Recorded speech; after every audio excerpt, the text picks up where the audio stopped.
안녕하세요, 두두님. 안녕하세요, 조나씨님. 오늘도 중요한 내용을 같이 보겠습니다. 2024년 부동산 결산을 벌써 해버렸네요, 언론에서. 며칠 남았는데. 네, 뜨거운 물, 찬물, 평당 1억 넘는 아파트, 너도 나도 로또 청약, 그리고 1기 신도시 재건축 돌입, 용산 메가 프로젝트 재가동, 네. GTX 시대 본격 개막, 집값은 결국 대출, 이라는 물음표, 그리고 네. 레지던스, 오피스텔로 허용, 이거 생활형 숙박시설 이제 얘기하는 네, 거죠. 맞아요. 말도 탈도 많았던 둔촌주공 입주, 재개발 재건축 수주 전쟁. 그래서 요거 여의도 한양이랑 지금 한남 4구역 네. 그 얘기인 것 같습니다.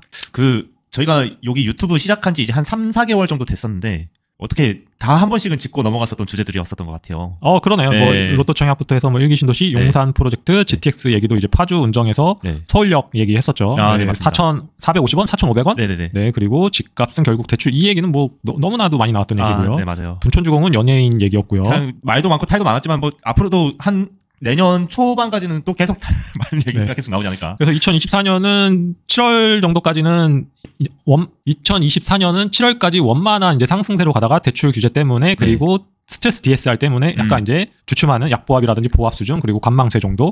그렇지만 상당히 양극화된 시장이 맞아요. 이제 벌어졌고요. 2025년도 뭐 양극화는 계속될 걸로 보여집니다. 네, 심지어 이제 주택 공급도 굉장히 좀 숫자가 많이 줄어드는 상황에서 더더욱 더 심해지지 않을까라는 생각이 좀 듭니다. 네, 수도권 아파트 8개월 만에 하락 전환. 그래서 탄핵, 대출 규제 겹쳐 매수세가 위축되었다. 인천이역, 경기도 약세 전환, 서울, 중랑 등 10개국은 내림세다. 그래서 뉴스 원문을 보게 되면 수도권이 이제 하락 전환했는데 서울은 상승세가 유지된 겁니다. 네, 그래서 수도권은 이제 하락 전환. 그리고 인천 얘기가 나왔는데 인천은 마이너스 0.09에서 이제 마이너스 1.0인데 뭐 계양구, 남동구, 부평구, 중구, 미추홀구 입주 예정 물량 영향으로 하객 용현동 위주로 하락했다. 그런데 여기 이제 이 데이터는 이제 전체적인 통계니까 미추홀구에서 하객지구 뭐 이쪽에가 CTOCL이 이제 몰려 있는 데입니다. 근데 거기는 분양권이 플러스고 풀피들이 있는데 이런 식으로 이제 통계 오류에 빠지면 안 될 것 같고요. 뭐 다른 것도 마찬가지입니다. 뭐 전체적으로 통계에는 빠진 것이 있지만 그 핵심지라든지 계속 양극화가 벌어지기 때문에 오르는 곳은 또 오른다. 저렇게 빠지는 지역 안에서도 양극화 현상이 일어나서 또 오르는 지역은 또 오르는. 그렇죠. 뭐 주식이 다 빠지는 게 아니라 또 테마주는 오르고 맞아요. 또 다른 종목들은 전체적으로 섹터가 내리는 것처럼 돈 쏠림 현상이 양극화로 치열하게 벌어지는 것 같습니다. 그리고 환율 1,500원대로 열어놔야 그래서 5거래일 연속 장중 1,450원 넘어 금융이 이게 이후 15년 만에 최고. 전문가는 한덕수 탄핵 기로에 희청했다라는 이제 불확실성, 정치적 불확실성. 가중됐다라는 이제 얘기인 것 같은데요. 그래서 이걸 이제 탄핵 기로라고 해서 이걸 보게 되면 지금 민주당이랑 뭐 이제 국힘이랑 서로 이제 계속 치열하게 지금 이제 대립이 되고 있는데. 네, 맞습니다. 그래서 한덕수 권한대행을 이제 탄핵을 하게 되면 만약에 이제 탄핵을 간다고 치면 그 다음이 이제 최상목 기재부 장관이시죠.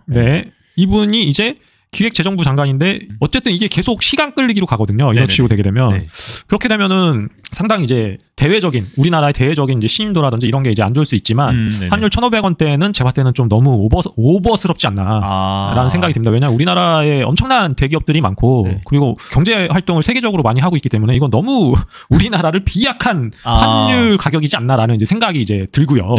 그렇기 때문에 이것은 좀 너무 오버스럽다. 그래서 뉴스를 찍어봐도 환율에 대한 엄청난 뉴스들이 많이 뜨고 있어요. 맞아요. 그렇기 때문에 이제 이게 어느 정도 끝장을 내야 되지 않나. 이게 또 새해가 또 이제 또 열리게 되면 또 어떻게 될지 모르는 거기도 하고. 근데 이게 제가 오늘 새벽에 봤는데 환율이 1,470원이 넘었더라고요. 그래서 진짜 넘는 거 아니야? 라는 그런 생각도 조금 드는데 좀 또 지켜봐야 되지 않을까 싶습니다. 다 지나갈 겁니다. 어쨌든 이거는 이제 단기적으로는 뭐 찍고 올 수도 있고 뭐 뚫릴 수도 있겠죠. 하지만 안정화가 될 거라고 시간이 지나가면서 안정화가 될 거라고 보여진다. 왜냐하면 또 이렇게 된다 그러면 하는 방법이 또 있습니다. 왜냐하면 외환당국이라든지 이런 데서는 통화수합이라든지 외환수합으로 인해서 이런 것들을 이제 안정화를 할 거기 때문에 저는 뭐 그렇게 크게 걱정을 하지 않습니다. 이게 전체적으로 기업들과 이 우리나라의 내부 내수 뭐 전체적인 경제들이 다 맞물리기 때문에 가만히 있지는 않을 겁니다. 그리고 서울 내 집 마련 13년 안 쓰고 모아야 87.3%의 인구 다수는 내 집이 있어야 된다라고 이제 생각을 하는 것 같고요. 연소득 대비 주택 가격은 13배. 그래서 신혼가구 10가구 중 4가구는 자가이다라고 이제 내용이 적혀져 있습니다. 13년을 안 쓰고 모아야 한다.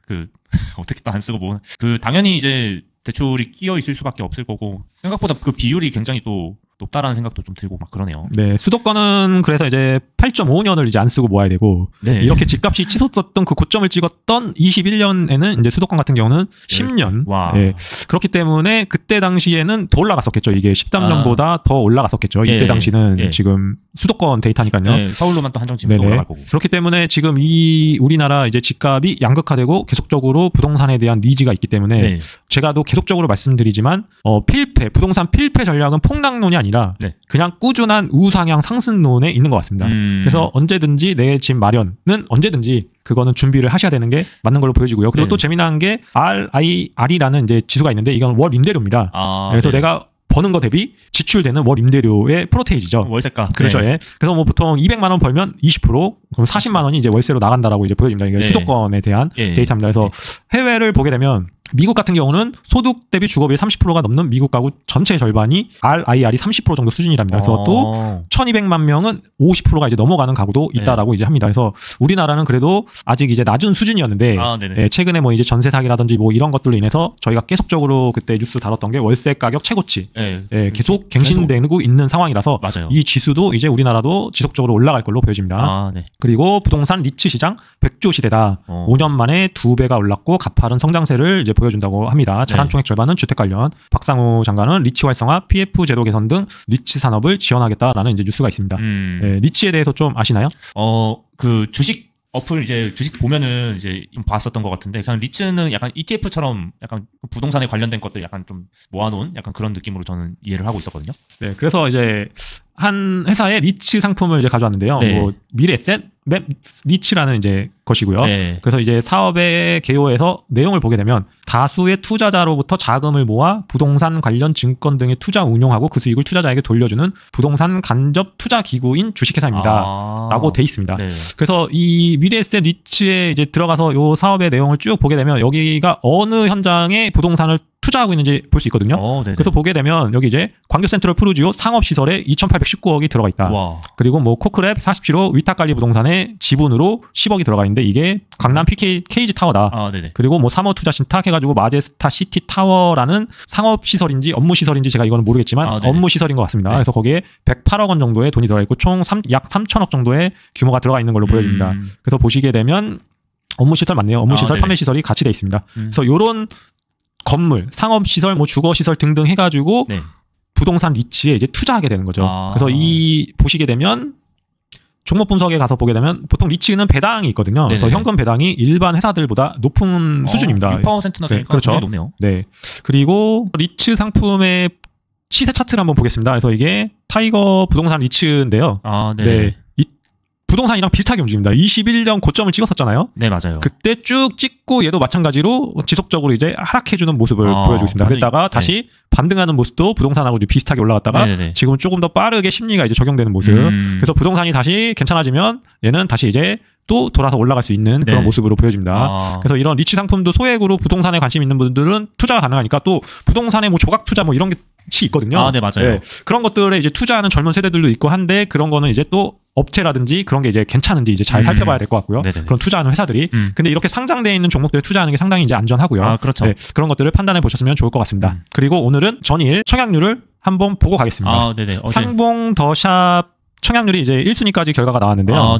그래서 보시게 되면 지금 5구 타입 87대 1이 나왔고요.